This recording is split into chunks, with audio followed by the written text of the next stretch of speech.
Okay हमने last class में implicit differentiation कर ली थी और हम पहुंच गए हैं आखिरी टाइप ऑफ डिफरेंशिएशन पे which is called parametric differentiation. सही है। अब पैरामेट्रिक डिफरेंशिएशन होती क्या है और करते कैसे हैं ये आज की क्लास में देखेंगे। दूसरी इम्पोर्टेंट बात यह है कि देखें डिफरेंशिएशन हमने बहुत सारी टाइप्स की हमने पहले प्रोडक्ट रूल, क्वोशिएंट रूल, वो सब किया, उसमें ट्रिग्नोमेट्री आया,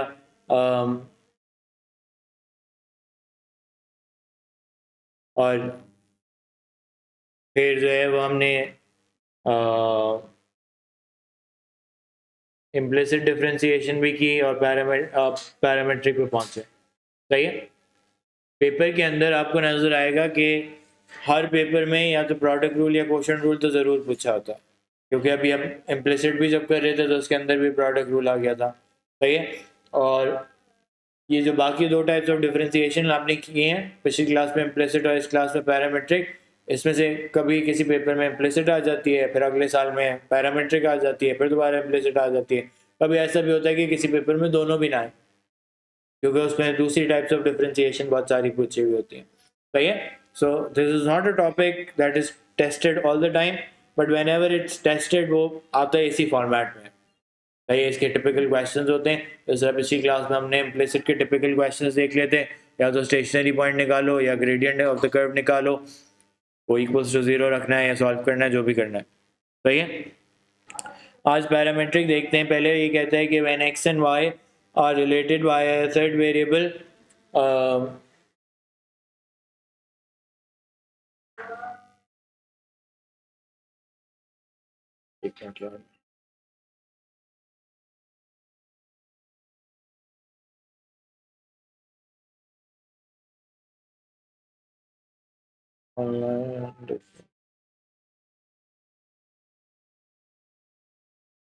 so here when x and y are related by a third variable t, then t is called a parameter. Equations which state x and y in terms of t are called parametric equations.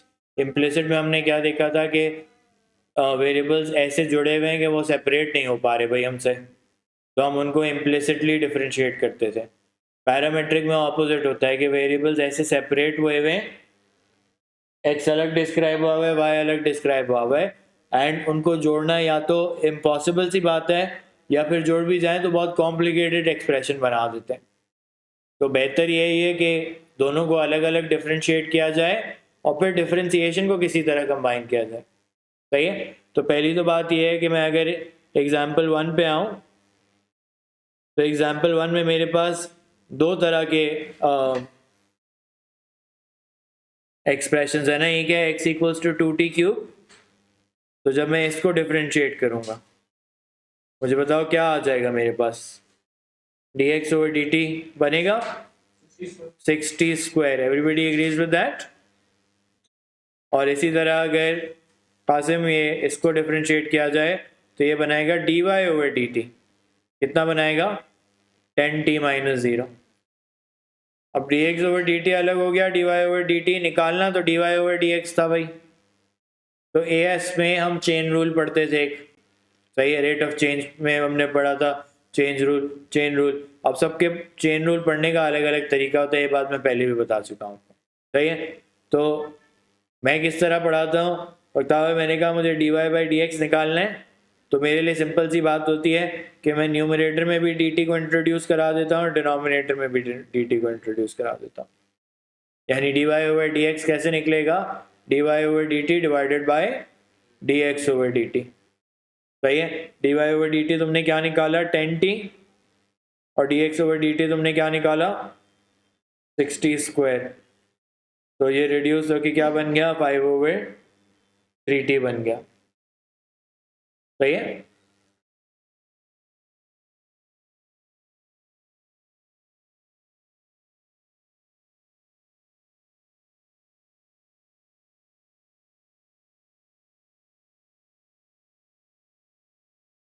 सही। फिर मैंने आपसे कहा कि find the value of dy by D x.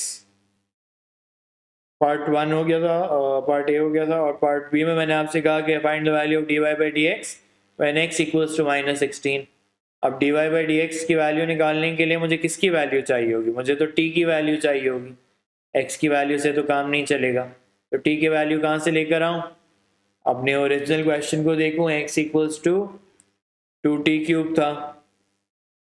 x की value अगर मैं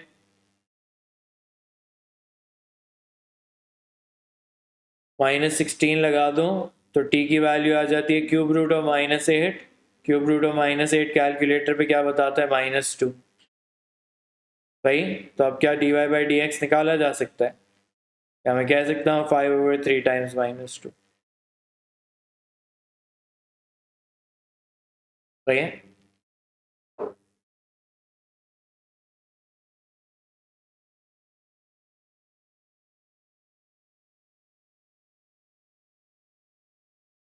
भाई टू बी ऑनेस्ट इस चैप्टर में और कुछ नया नहीं है।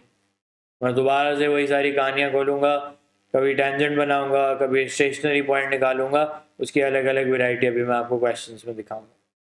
सही है। तो नया पार्ट क्या था कि ये पैरामीट्रिक अलग अलग है, इनको सॉल्व करोगे तो ये इधर आ जाएंगे।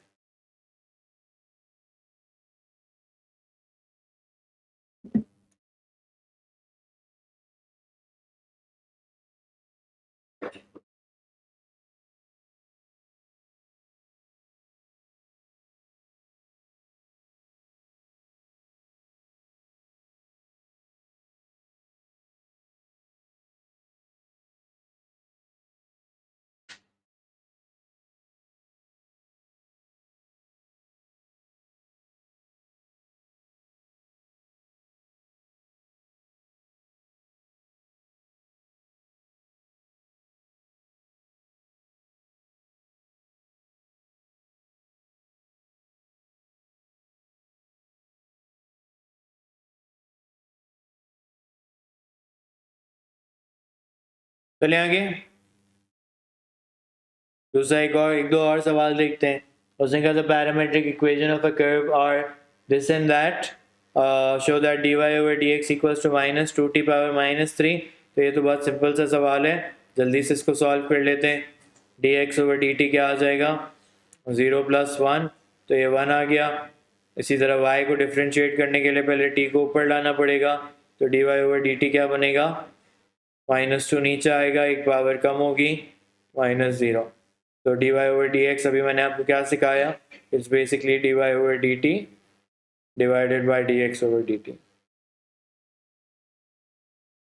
तो -2t क्यूब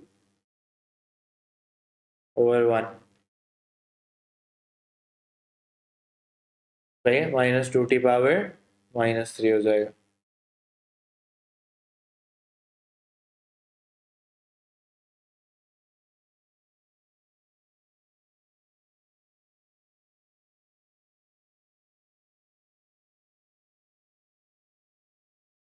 सही है। फिर नीचे वो और बताता है कि भाई ज़रूरी नहीं है कि आप टी से कनेक्टेड हो, पैरामीटर टी होना ज़रूरी नहीं है, कहीं कहीं वो थीटा भी होगा। तो थीटा होगा तो ऑब्वियसली अब मैं ट्रिग्नोमेट्री की डिफरेंशिएशन भी इसी के अंदर मिक्स कर रहा हूँ। सही है। तो अभी हम आगे वो भी रिहर्स कर लेते हैं, ट्रिग्नोमेट्री की डिफरेंशिएशन हमने क्या क्या सीखी थी। ओके, नीचे क्या कहता है? The parametric equations are given by y equals x equals to 2 cos theta and y equals to sin square theta where x is theta is between 0 and 2 pi. Find the values of theta when the tangent to the curve is parallel to the x axis. तो पहला तो काम dy by dx निकालो ना tangent to the curve के लिए, सही। फिर बाद में देखूंगा parallel to the x axis का क्या मतलब है। पहले मैंने कहा इसको डिफरेंशिएट कर लो भाई। तो dx over d थीटा कितना बन रहा है? dx over d थीटा बन रहा है -2 sin थीटा।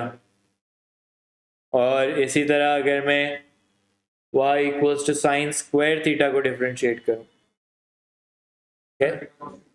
सही है। अरे मैं बता रहे कि सर पहले इसको पावर लिखते हैं और फिर डिफरेंशिएट करते हैं, सही है। पहले पावर नीचे आती है, एक पावर कम हो जाती है, और जिस तरह ये इसमें सीखा था कि जो ब्रैकेट के अंदर चीज़ होती है उसको डिफरेंशिएट करके बाहर लिखना होता है। तो D Y over d theta कितना बना? 2 sin थीटा cos theta. अब dy by dx कैसे बनेगा? It's simply dy over d theta divided by dx over d theta. तो यानी 2 sin theta cos theta divided by minus 2 sin theta. तो ये बन रहा है, सॉरी, माइनस cos theta. फिर मैंने आगे कह दिया tangent is parallel to the x axis. What does that mean? Parallel to the x axis means that the gradient is 0.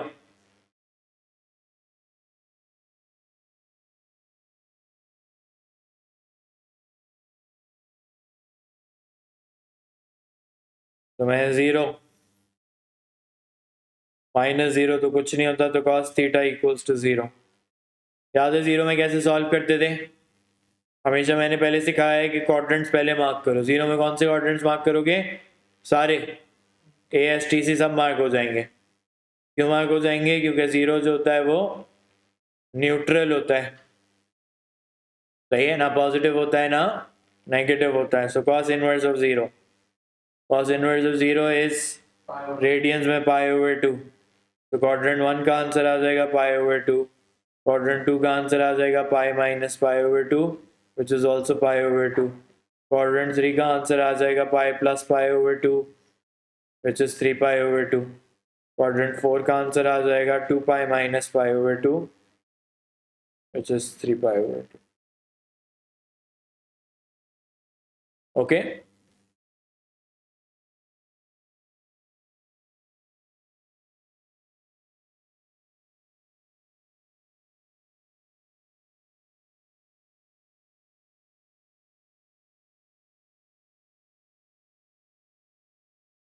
सही. तो इस तरह के सवाल अब मैं इधर भी पूछ सकता हूँ. तो ट्रिग्नोमेट्री इसके अंदर भी आ सकती है. तो शो दैट भी आएगा अभी आगे किसी सवाल में. ओके?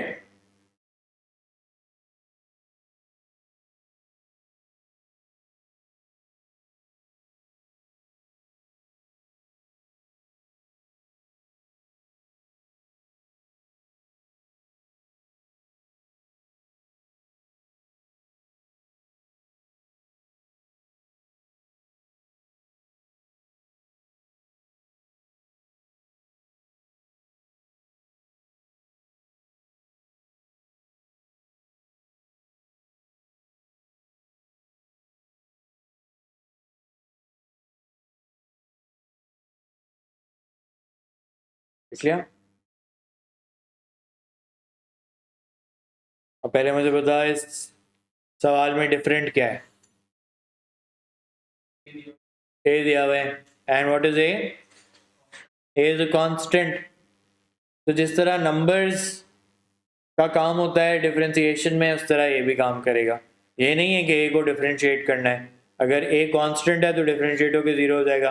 अगर ए कोफिशिएंट में आ गया तो कोफिशिएंट तो अपनी जगह पे रह जाते हैं. जिस तरह 2 cos theta minus 2 sin theta, 2 अपनी जगह पे ही रह गया था. सही है? तो ऐसे ही होगा. अब उसने कहा show that dy over dx is this when a is this and y is that. तो मैंने कहा कि मुझे ये आसान लगता है कि अगर मैं जो है वो ब्रैकेट को एक्सपैंड कर लूं, फिर मैं dx over d थीटा निकालूं, तो a थीटा की डिफरेंशिएशन क्या हो जाएगी?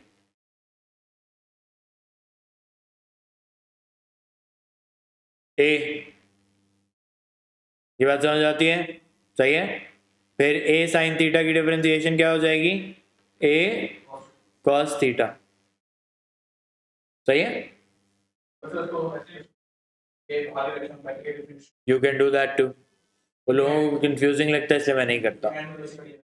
सही है? वो वैसे भी किसी कॉमन को निकाल, बाहर कॉमन निकाल लो तो डिफरेंशिएशन अंदर वैसे ही हो सकती है, एंड में कॉमन मल्टीप्लाई हो जाता है. सही है? That's true. बट लोगों को वो बात कंफ्यूजिंग लगती है क्योंकि वो कहते हैं डिफरेंशिएट नहीं हो रहा सर ये, तो इसलिए मैं मल्टीप्लाई कर देता हूँ.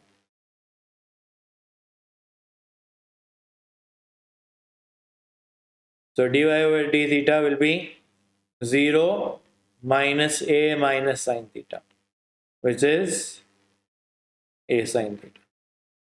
So dy over dx will be dy over d theta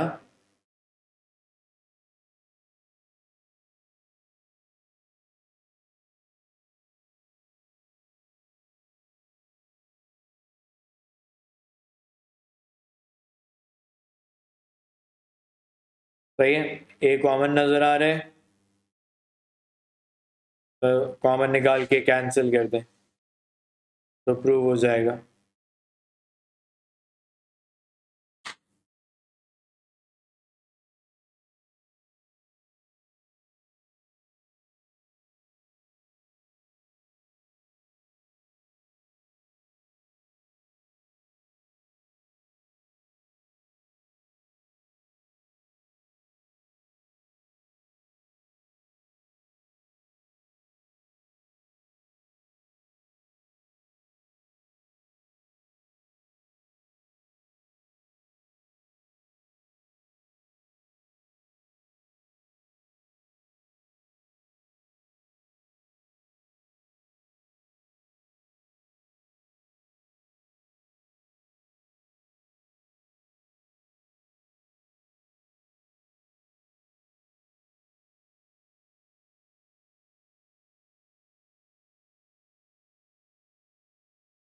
okay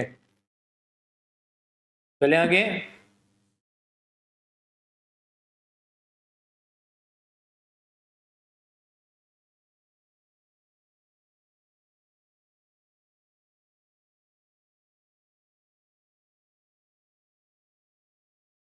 एक मिनट मुझे देखने दो जरा।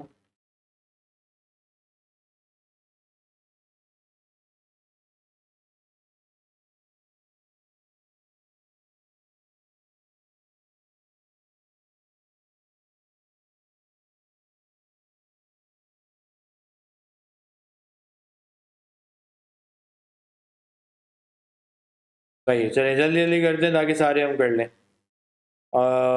यहाँ पे है ना,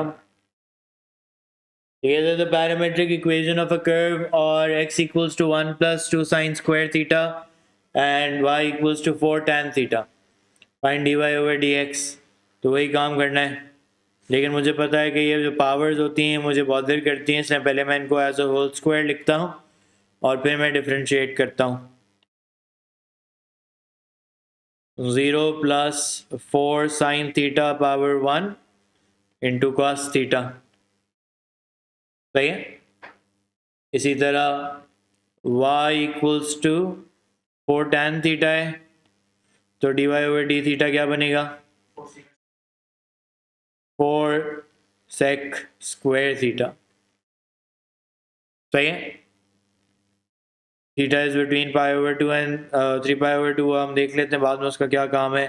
सो dy over D x will become dy over d theta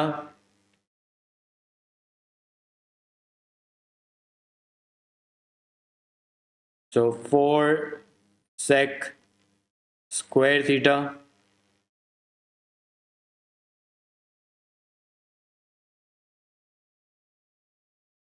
do you think this could be simplified? क्या सिंप्लीफिकेशन नजर आ रही है? 1 ओवर कॉस स्क्वायर होता है तो वो नीचे जाके मिला के क्या बना देगा? कॉस क्यूब थीटा बना देगा भाई वो। सही है, 1 over sec square is 1 over cos square, तो वो नीचे जाके एक और कॉस लगा हुआ है तो सिंपल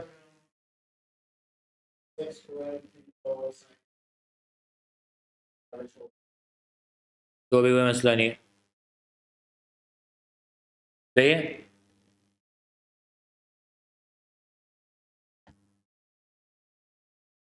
ओके फिर मैं आपसे कहता हूं कि पार्ट बी में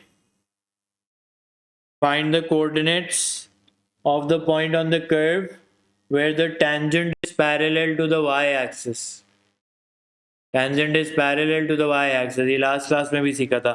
Parallel to the y-axis का मतलब होता है यूं करके वर्टिकल लाइन। वर्टिकल लाइन से ग्रेडियंट क्या होता है कासिम? Infinity undefined. और इन्फिनिटी आता कैसे? एनीथिंग ओवर ज़ीरो से। सही है, तो एनीथिंग तो हमारे पास, अगर हमें ग्रेडियंट को एनीथिंग ओवर ज़ीरो करना है तो यानी हमें डिनोमिनेटर को ज़ीरो रखना पड़ेगा। डिनोमिनेटर इक्वल्स टू ज़ीरो, यानी sine theta cos cube theta equals to zero.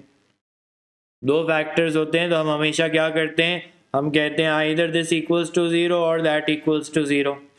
Either sine theta equals to zero और cos cube theta equals to 0। सही है, क्यूब रूट लगा भी लूँ तो भी कॉस थीटा इक्वल्स टू 0। 0 के लिए क्या करते हैं कासिम, चारों क्वाड्रेंट्स मार्क करते हैं, साइन इनवर्स ऑफ 0 निकाल लेते हैं ताकि अल्फा आ जाए, वो 0 ही आ जाता है। क्वाड्रेंट 1 में आंसर हो जाता है 0, क्वाड्रेंट 2 में आंसर हो जाता है pi minus 0 which is pi, quadrant 3 में आंसर हो जाता है pi plus 0 which is also pi, quadrant 4 में आंसर हो जाता है 2 पाई माइनस 0 विच इज़ 2 पाई। तो क्वाड्रेंट और लिमिट है 90 से 270 तक, तो ये भी डिस्कार्ड हो जाएगा और ये भी डिस्कार्ड हो जाएगा, पाई वैलिड है। हो सकता है कोई आंसर वहाँ से भी आने हो, पक्का हुआ ये भी चेक कर लेते हैं, ASTC फिर से चारों क्वाड्रेंट, क्यों, क्योंकि 0 न्यूट्रल है। ओके, कॉस इनवर्स ऑफ 0 लिखा मैंने which is pi over 2। Okay, so quadrant 1 में पाई ओवर 2, क्वाड्रेंट 2 में pi minus pi over 2, quadrant 3 में पाई प्लस पाई ओवर 2 और क्वाड्रेंट 4 में 2 पाई माइनस पाई ओवर 2। तो आंसर वही आएंगे, एक पाई ओवर 2 आ रहा है, ये भी पाई ओवर 2 आ रहा है, ये 3 पाई ओवर 2 आ रहा है और ये भी 3 पाई ओवर 2 आ रहा है। फिर से सारे जो है वो बाउंड्री पे आ गए, तो सारे डिस्कार्ड हो जाएंगे, सिर्फ एक ही करेक्ट आंसर है। What is that correct answer? Correct answer is theta equals to pi. But question ने क्या पूछा था, वो और से पढ़ो, find the coordinates of the point on the curve, यानी उसने थीटा की वैल्यू सिर्फ नहीं पूछी, उसने आगे क्या पूछा हुआ है, coordinates of the point on the curve. तो इसका मतलब एक्स और वाई की वैल्यूज, एक्स की वैल्यू कैसे निकालोगे, 1 प्लस 2 साइन थीटा, एक मिनट रुको मैं अब कर लो, ले लो, okay, 1 plus 2 sine theta sine pi whole square, तो ये बनेगा 1 और वाई जो है वो 4 tan थीटा, tan पाई भी 0 होता है नहीं, तो कोऑर्डिनेट्स ऑफ द पॉइंट क्या बने, 1, 0, that should be my final answer. Okay, तो पूरा इस तरह का 6-7 मार्क का सवाल होता है जनरली, 4 मार्क ऊपर होंगे, 3 मार्क नीचे होंगे। सही, सर वो मुश्किल है कि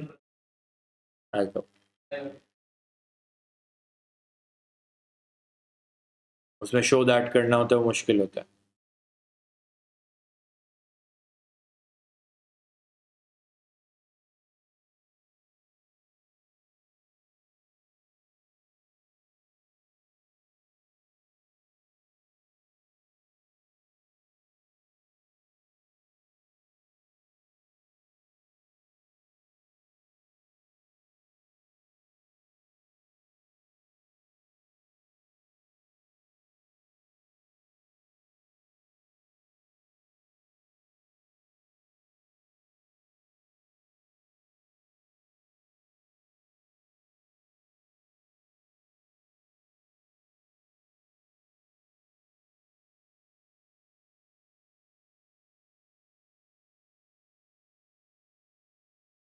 ओके,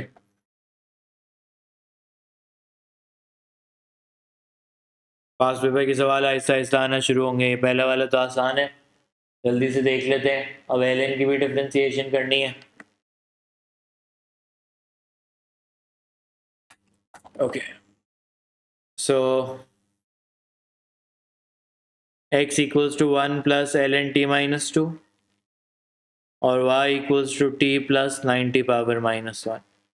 तो dx ओवर dt क्या बन रहा है, 0 प्लस 1 ओवर टी माइनस 2 और dy ओवर dt क्या बन रहा है, 1 प्लस 90 पावर माइनस 9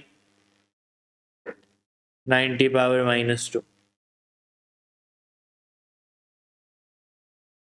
एक मिनट हसनैन, पार्ट बी में क्या हुआ, पार्ट बी में हसैन पूछा था कि where the tangent is parallel to the y-axis. तो लास्ट क्लास में भी ये बात हुई थी ना कि अगर एनीथिंग ओवर ज़ीरो होगा तो ग्रेडियंट अनडिफाइंड आएगा वर्टिकल लाइन का। तो मैंने सिर्फ डिनोमिनेटर को लिया है और उसको इक्वल्स टू ज़ीरो रख दिया। सही है, जब डिनोमिनेटर को इक्वल्स टू ज़ीरो रखा है तो आइदर और वाला केस बन गया। ओके, और फिर वही नॉर्मल फाइंड किया उसको। आ रहा, एक मिनट रुको, तुम्हें क्या किसकी फ़ोटो लेनी?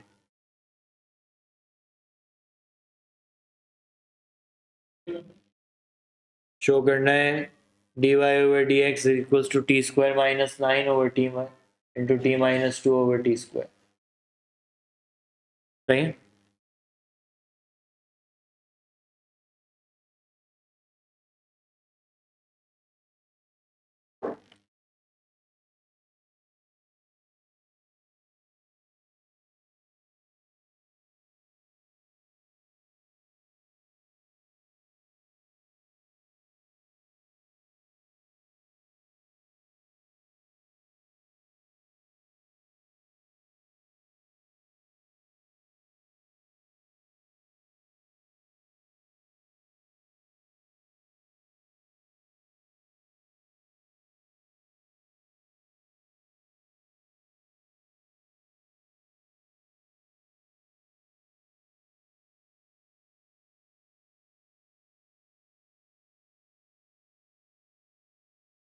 One minus 9 over t square divided by 1 over t minus 2 है। पहले मैंने कॉमन डिनोमिनेटर यहाँ पे ले लिया और उसको रेसिप्रोकल कर दिया।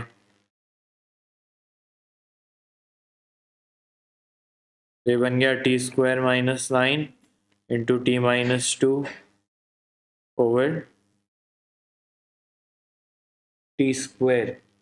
यही प्रूफ करना है, यही प्रूफ करना है। सही है। फिर पार्ट 2 कहता है find the coordinates of the only point on the curve at which the gradient is equals to 0। तो ये तो आसान बात है।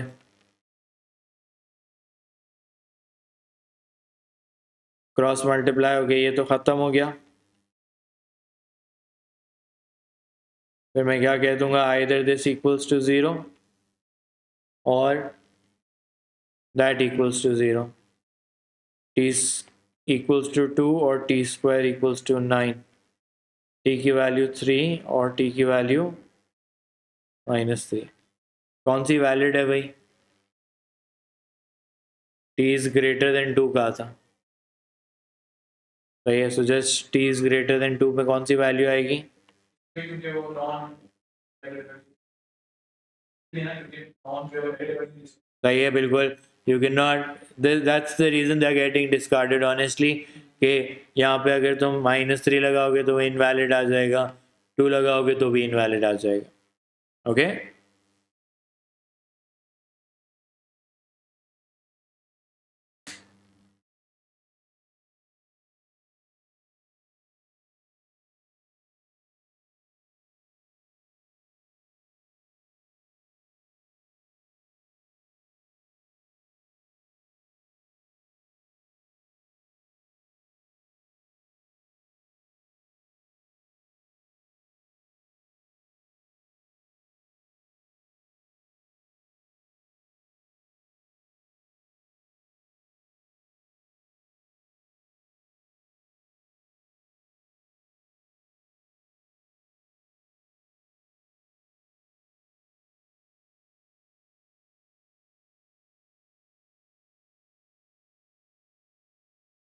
ओके,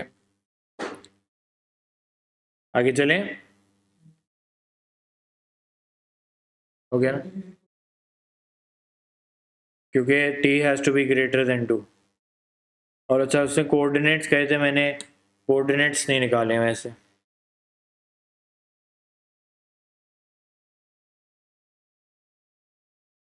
1 बन रहा है,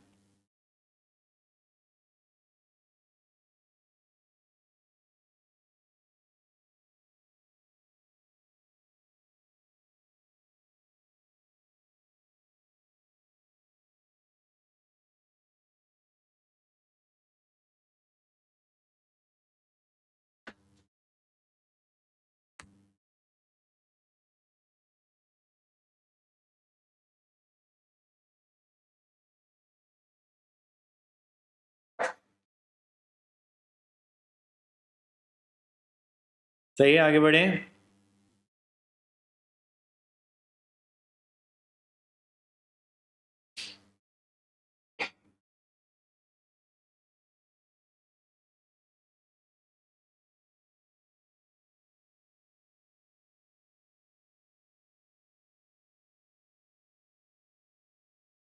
अच्छा ये सिंपल है, इसको छोड़ो, यहाँ पे आते हैं, ये मुश्किल सवाल है।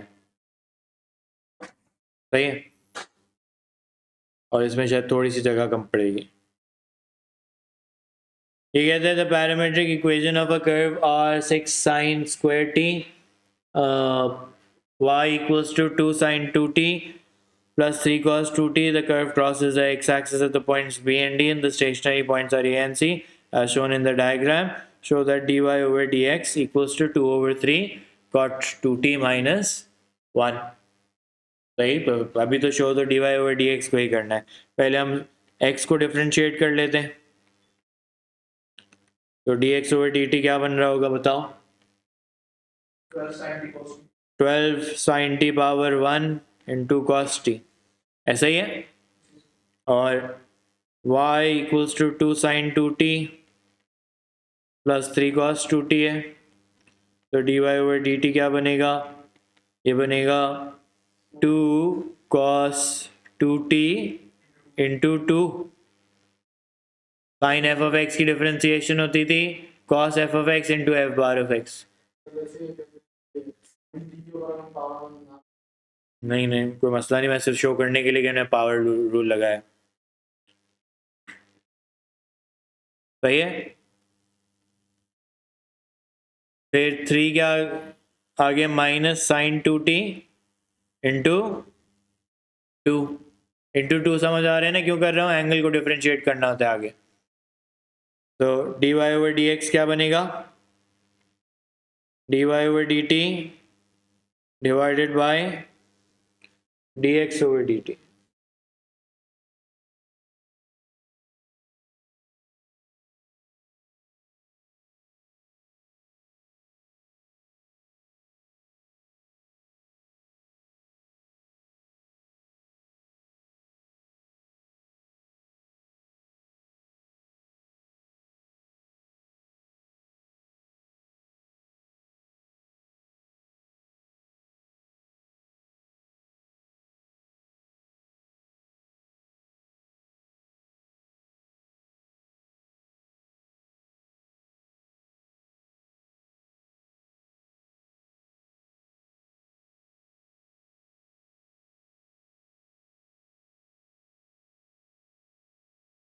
सही है, फिर आगे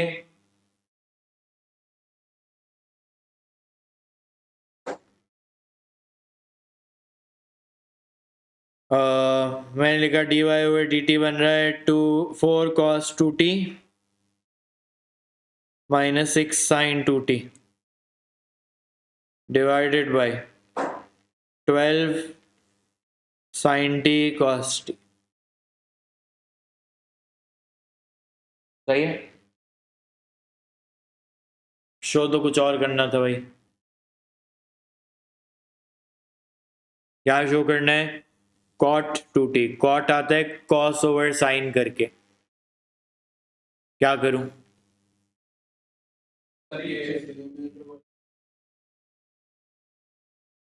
क्या करूं?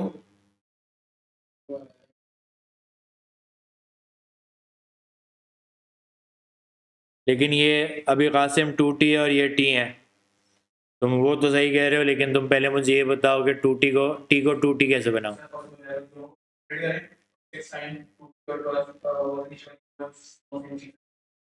सही है, ये तुम्हें पता चल गया कि ये दोनों सेम चीज़ें हैं। तो अली हमें बता रहे हैं कि सर आपने ये आइडेंटिटी सिखाई थी, sin 2x क्या होता है? 2 sin x cos x होता है। शुएब बाकी वैल्यूज डिस्कार्ड इसलिए हुई थी कि यहाँ पे t ग्रेटर देन 2 लिखा हुआ था।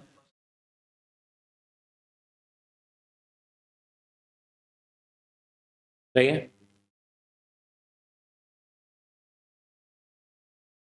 तो sin 2x की आपने सर आइडेंटिटी बताई थी 2 sin x cos x।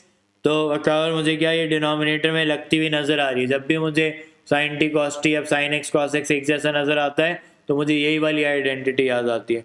मैं डिनोमिनेटर में क्या एक छोटा सा काम कर सकता हूँ, बिफोर आई सेपरेट मैं ये काम कर सकता हूँ कि मैं अगर 12 को तोड़ दूँ और मैं तुमसे कहूँ 12 लिखा जा सकता है ऐसे, सही है? तो ये अंदर क्या बन जाएगा, ये बन जाएगा 6 साइन 2t। अब कासिम तुम सही कह रहे हो कि आपको क्या करना चाहिए, आपको इन दोनों को तोड़ देना चाहिए।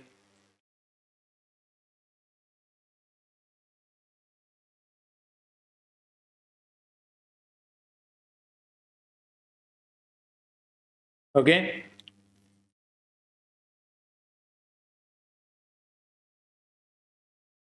और कॉस ओवर साइन तुमने क्या बताया, कॉट बन जाता है भाई, तो ये बन गया।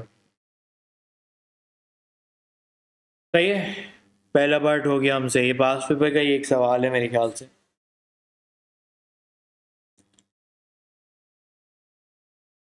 फिर उसने कहा कि find the values of T at A and C. A and C कैसे पॉइंट्स है भाई, क्या बताया उसने?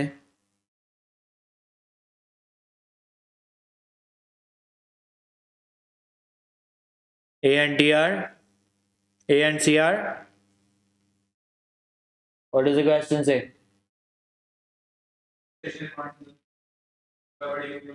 D Y by D X zero होगा, सही है? तो D Y by D X को जीरो बनाते हैं।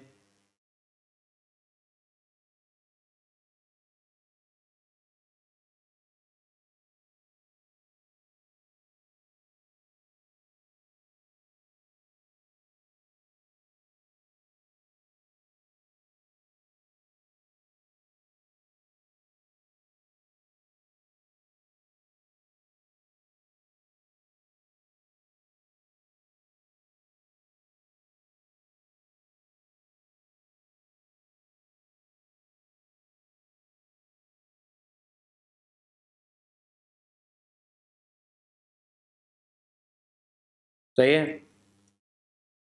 क्वाड तो कैलकुलेटर पे नहीं आता, क्या करूं? और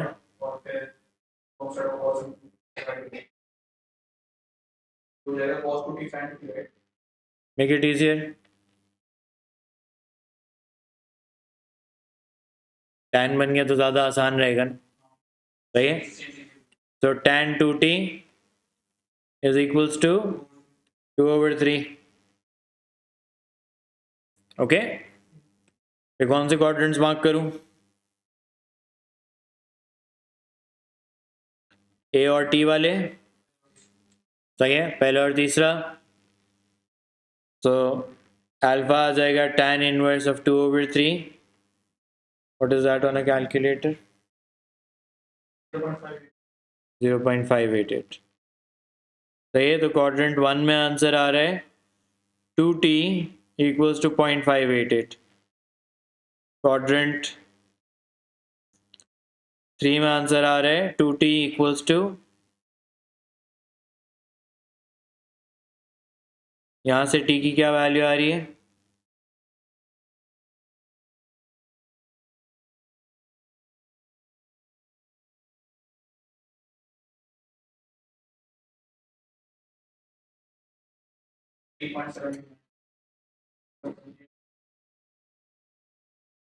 कौन सी वाली बता रहे हो?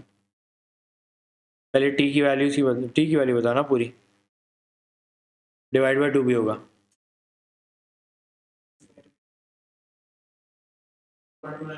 और दूसरी वाली?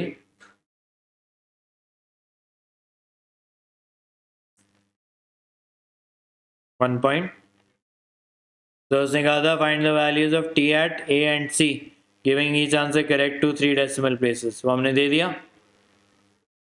लेकिन कासिम तुमने मुझे ये नहीं बताया कि कौन सा ए है कौन सा सी है ना? तुमने तो 2 टी बता दिए मुझे, कैसे पता चलेगा पहला ए है और दूसरा सी है? कैसे पता चलेगा? क्यों? लेकिन ये 0.294 तो टी की वैल्यू है, तुम देख तो एक्स और वाई कोऑर्डिनेट रहे हो, है ना। तो क्या करना चाहिए अली, पहले एक्स कोऑर्डिनेट निकालने चाहिए।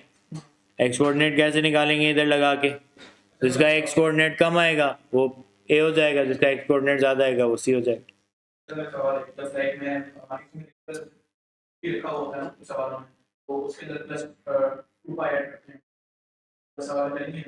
अब do I want further turning points, I don't want further turning.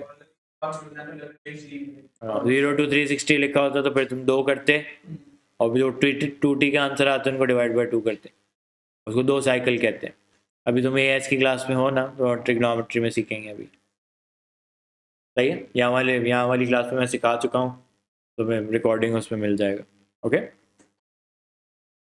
वो तब करते हैं जब 2 साइकिल हो रहे हो। सही है भाई, तो पता करना पड़ेगा कि कौन सा ए है कौन सा सी है। ओके, कैसे पता करेंगे बराबर, उसको एक्स कोऑर्डिनेट में लगा के देखते हैं। जिसका एक्स कोऑर्डिनेट कम आएगा वो ए होगा, और जिसका एक्स कोऑर्डिनेट ज़्यादा आएगा वो सी होगा। चेक कर लो ज़रा।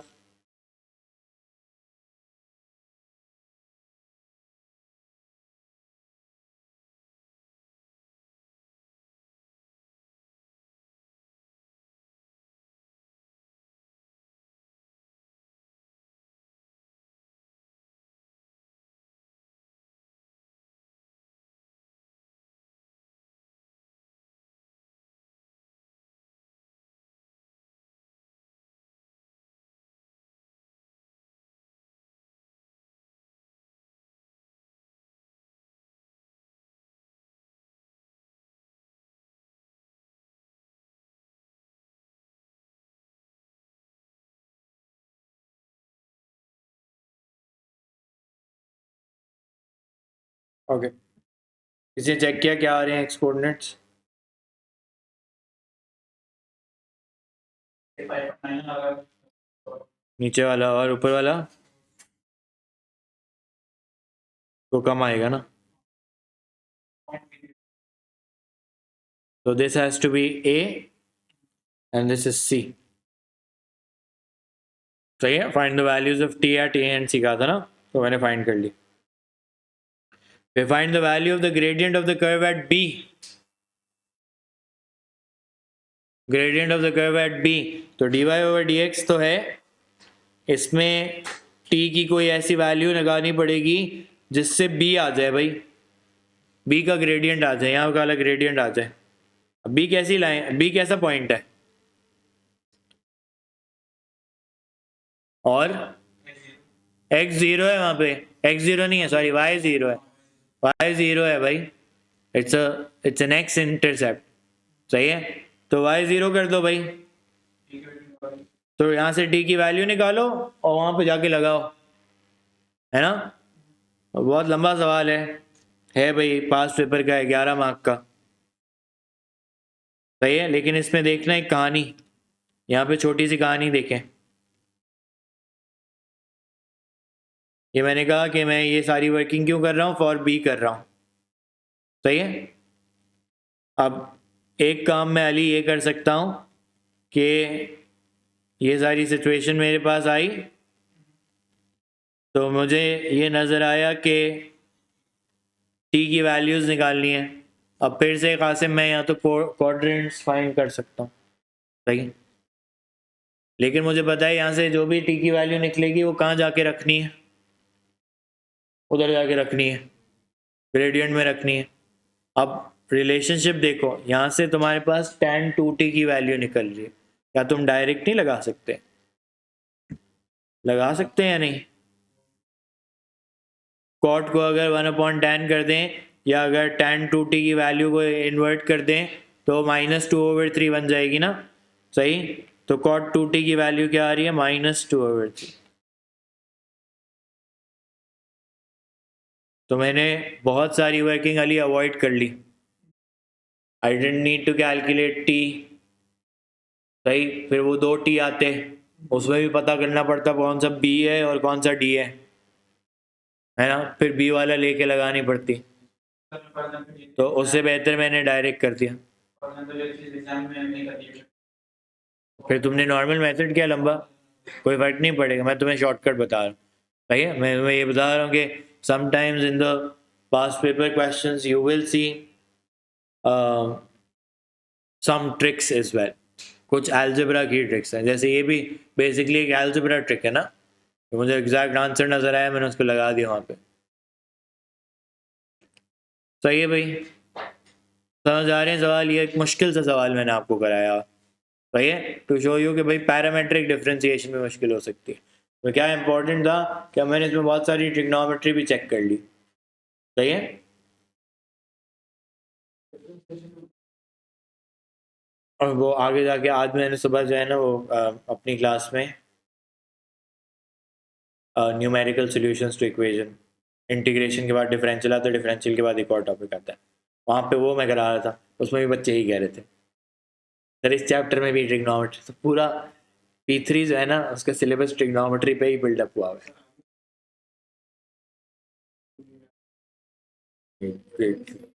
इसी ने तो बेवकूफ़ बनाया फिर, बिल्कुल भी आसान नहीं है। अभी इंटीग्रेशन पढ़ाऊंगा ना तो तुम कहोगे सर ये क्या क्या हो रहा है। अभी तो ये 3 तरह की पढ़ी ना, एक नॉर्मल डिफरेंशिएशन, फिर ये वो 5 तरह की है। सही है, पहले ये वो नॉर्मल इंटीग्रेशन तो मैं सारी दिखाऊंगा, उसके अंदर भी बहुत सारे प्रॉब्लम्स हैं ट्रिग्नोमेट्री में।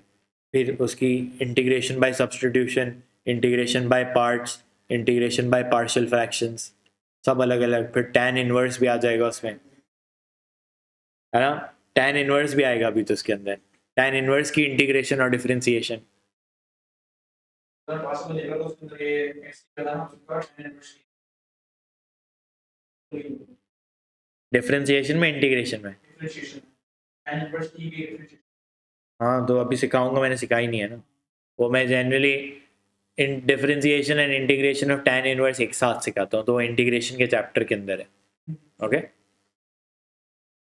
अच्छा अभी एक आखिरी आज के लिए मुश्किल सवाल है, इसके बाद वैसे और भी हैं, टाइम खत्म हो जाएगा, सही है। एंड टॉपिक मैंने पूरा कवर कर दिया, आपको नजर आ रहा होगा कि मैं सिर्फ वैरायटी दिखा रहा हूँ, काम तो शुरू में वही हो रहा है ना।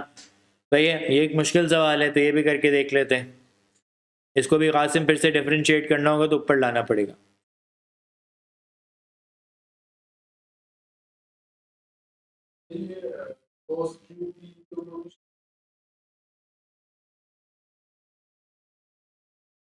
कॉमा लगा सही। पी, ये A2 की जो डिफरेंशिएशन होती है ना, वो A2 की जो का सिलेबस है ना, वो आगे तुम यूनिवर्सिटी में जब जाओगे ना तो सारे कोर्सेज में नजर आएगा तुम्हें, मतलब मैथ्स के जितने भी कोर्स लोगे तो सब में होता है। और जनरली यही सारी डिफरेंशिएशन और इंटीग्रेशन दोबारा पढ़ाई जा रही होती है, या इस पर बिल्डअप किया जा रहा होता है थोड़ा थोड़ा। तो है बहुत कॉम्प्रिहेंसिव सिलेबस, और काम भी बहुत आता है आगे, अगर आप आगे पढ़ें तो। बहुत सारे बच्चे जो होते हैं वो दोबारा यही PDF की कॉपी मुझसे मांग रहे होते हैं पहले साल में, तो क्योंकि वो सारा रिपीट होना होता है, बाय पार्ट्स और वो सारी चीज़ें। चलें जी, डिफरेंशिएट करते हैं।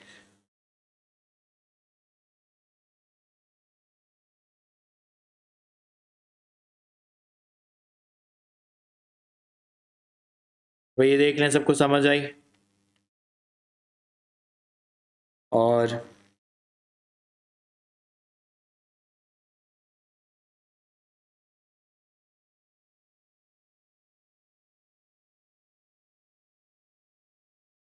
अच्छा ये पॉजिटिव ही है, सॉरी ये पॉजिटिव ही है।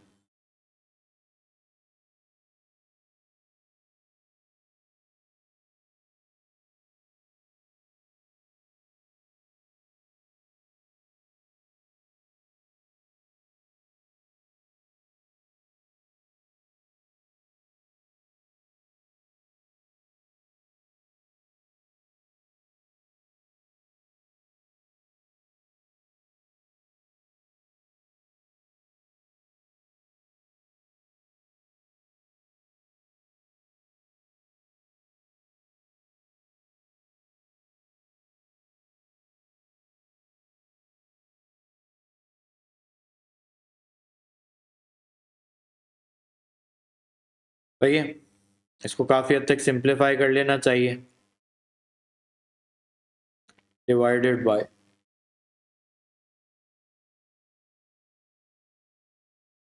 तो ये पावर पॉजिटिव बना दी मैंने।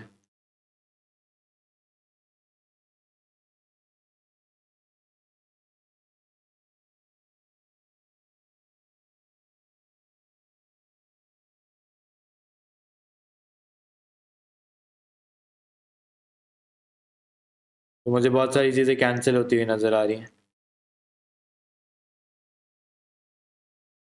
ओके, तो साइन टी बच रहा है। ओके, काफ़ी सारी चीज़ें कैंसिल हो जाती हैं, तो साइन टी बचता है।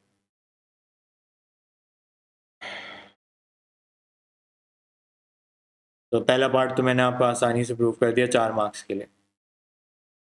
अब इस एक्चुअली मुझे इसका सेकंड पार्ट आपको शो करके दिखाना है। वो कहता है hence show that the equation of the tangent to the curve at the point with parameter t is this. इसका मतलब क्या है? टेंजेंट कैसी लाइन होती है? एक स्ट्रेट लाइन होती है जो कर्व को एक पॉइंट पर टच कर रही होती है। अगर उसकी इक्वेशन बनानी हो तो वही जो आपने कोऑर्डिनेट ज्योमेट्री में y minus Y one equals to M X minus X one पढ़ा है, या अगर नहीं भी पढ़ा तो y equals to M X plus C पढ़ा होगा। ये ज़्यादा आसान होता है, सही है, और इस क्वेश्चन में मैं ये करूँगा तो ज़्यादा बेहतर रहेगा, सही है। तो ये इक्वेशन निकाल के दिखानी है। अब ग्रेडियंट तो तुमने निकाल लिया, dy by D x equals to sine t, तो एम की जगह तो लिख दोगे sine t. What do I mean when I say tangent to the curve at the point with parameter t? यानी उस पॉइंट के कोऑर्डिनेट्स लो, x1 और y1 वो लो जिसमें पैरामीटर t नजर आ रहा हो। यानी इसको x1 कह रहा है और उसको y1 कह रहा है। This is what I mean when I say the equation of the tangent to the curve at the point with parameter t. तो y1 की जगह क्या आ जाएगा? tan क्यूब t, और x1 की जगह क्या आ जाएगा? 1 ओवर cos क्यूब t। ऐसा ही है। अब बख्तावर ऑब्जेक्टिव देखो, मुझे इक्वेशन दिखानी है y equals to x sine t minus ten t, यानी y अकेला होना चाहिए, x से क्या मल्टीप्लाई होना चाहिए? Sine t. तो मुझे इस वाले ब्रैकेट को खोल देना चाहिए, है ना। तो मैं लिख देता हूँ x sine t minus sine t over cos cube t, और वहां से क्या करना चाहिए? टेन क्यूब टी को इधर बुला लेना चाहिए, क्योंकि भाई y ने तो अकेला रहना है एंड में। ओके, तो मैं टेन क्यूब टी को इधर बुला लेता हूँ, टेन क्यूब टी यहाँ पे आके प्लस हो जाएगा, ऐसा ही है। फिर क्या होगा?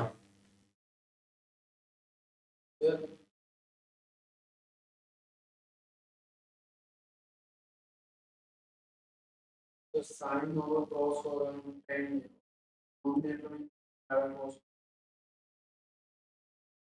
किसको डिनोमिनेटर में कॉस? लास्ट वाले जो माइनस साइन सही है, एक टेन टी बन गया ओवर कॉस स्क्वायर बन जाएगा। अच्छा, लेकिन उससे फायदा क्या होगा? कंप्रेस होके क्या बन जाना है इसने? यानी तुम्हारा ऑब्जेक्टिव होता है, होना चाहिए कि इसको किसी तरह तुम माइनस टेन टी निकाल के देखो। अब ये देखो, टेन क्यूब को तुम लिख सकते हो sine cube over cos cube. उससे फायदा क्या हुआ कासिम मुझे? कि दोनों का डिनोमिनेटर सेम हो गया। हो गया, कर दें भाई, cos cube T common denominator आ गया। ऊपर क्या आ गया? अब ऊपर क्या सिंप्लीफिकेशन सोच सकते हो तुम?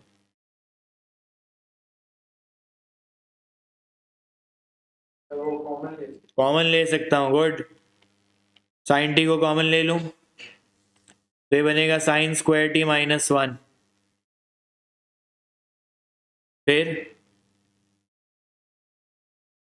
Sign square T minus one.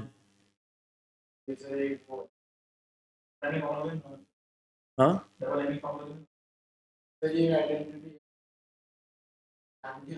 Sine square की जगह क्या लिख सकते हो? वन माइनस, सही है, तो वन माइनस वन खत्म हो गया, सही है। अंदर क्या बचा? Minus cos square T. क्या वो नीचे वाले से कैंसिल हो सकता है? सही है, तो पावर एक रह गई, बाहर माइनस आ गया, माइनस टेन हो गया। प्रूव हो गई आइडेंटिटी। आइडेंटिटी नहीं, सॉरी, वो इक्वेशन प्रूव हो गई भाई।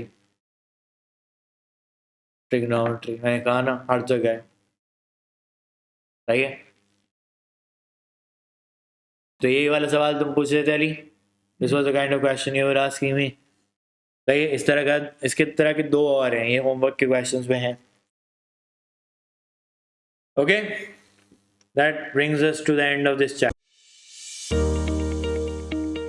Welcome to Edge Learning, where we are changing dreams into success stories. Let's go. At Edge Learning, we offer courses to help you excel.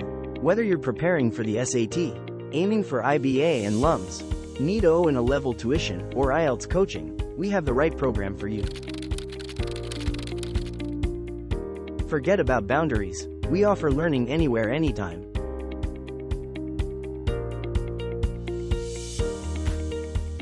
Our expert tutors provide personalized attention in various batch sizes and one-on-one sessions, along with pre-exam review workshops to ensure you perform your best on test day. Join us at Edge Learning and take the first step towards turning your dreams into reality. So what are you waiting for? Register now or call us.